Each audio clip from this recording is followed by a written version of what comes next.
So the Cut tab gives us access to a handful of tools that allow us to very quickly make changes to the clips in our timeline. Let me show you what I'm talking about.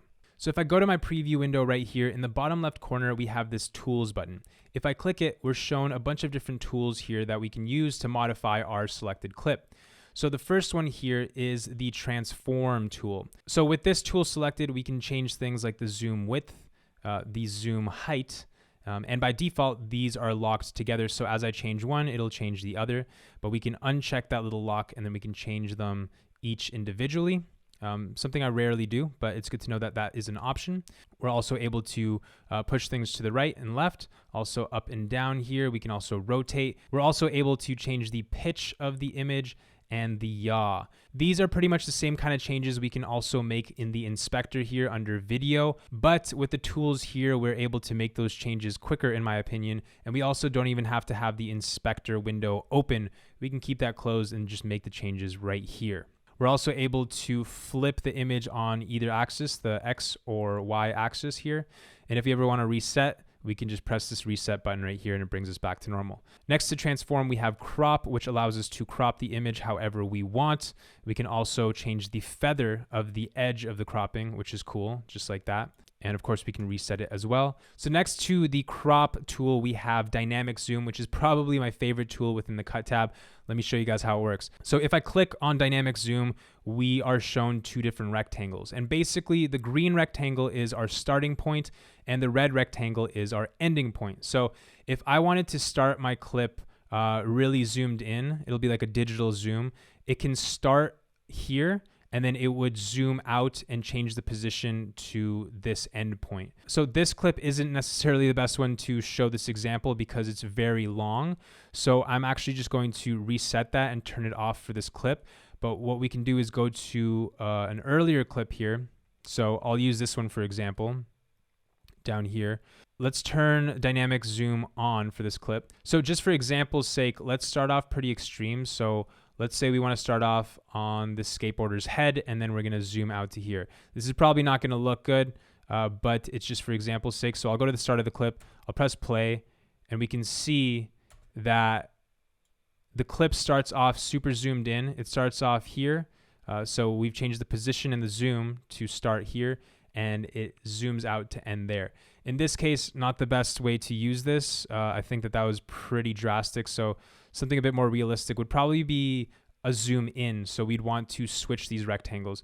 So we can either, move this one out, make it bigger, or we can just press this button down here, which swaps both of them. That's really awesome. It makes it really quick to do that. So now it's going to start wide and it's going to zoom in. So let's go to the start of the clip, press play, and we can see that it's slowly zooming in over there. I'll make it even more drastic so we can get a better idea of what's going on. So that's awesome. Now, in this case, does it look amazing? Not necessarily, but something that filmmakers do all the time is they add artificial movement to their images in post. It's something that I do personally all the time because it just makes certain shots a lot more dynamic. You can make it feel like the camera's moving from left to right, up or down, zooming in, zooming out. But before dynamic zoom, the way that we would do this was to manually keyframe these positions, and that would take a lot longer. Dynamic zoom makes this process so much easier, and I'm so thankful that we have this feature. It's really cool, and I use it all the time.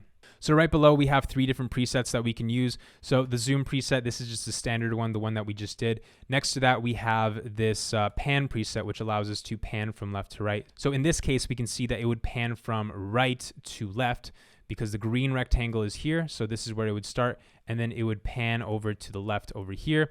And of course, we can change these however we want. And next to the pan preset, we have the angle preset, which would start up here in the top right corner and go down here to the bottom left. Now, these are just presets, so you can very quickly achieve these artificial movements, but of course, you can move them around however you want. And next to that, we have the button that allows us to flip the start and end points very quickly, very handy. So next to the swap button, we have these different options which allow us to choose how we want the animation to move from one frame to another. So between these 2 frames, we know that we are changing the scale and the position of our clip. So these basically allow us to choose how we want the scale and position to be animated. Do we want it to be linear, or do we want it to be smoother? Do we want it to ease in or ease out? Basically, linear works a lot of the time. I'm fine with linear, but if you want things to feel a bit smoother, you can choose this option in the middle right here. This is ease in and out. So we can see that once I've clicked that, it's changed these points on the line over here to show that it's going to start moving a bit slower, and then it's going to speed up, and then it's going to slow down at the end too. This is great to make the transition from one frame to the other a bit smoother. And of course, we have the option to only ease in and only ease out as well. My recommendation to you is just to experiment with those and see which one you like the most. I like to keep it either linear or ease in and out depending on the situation.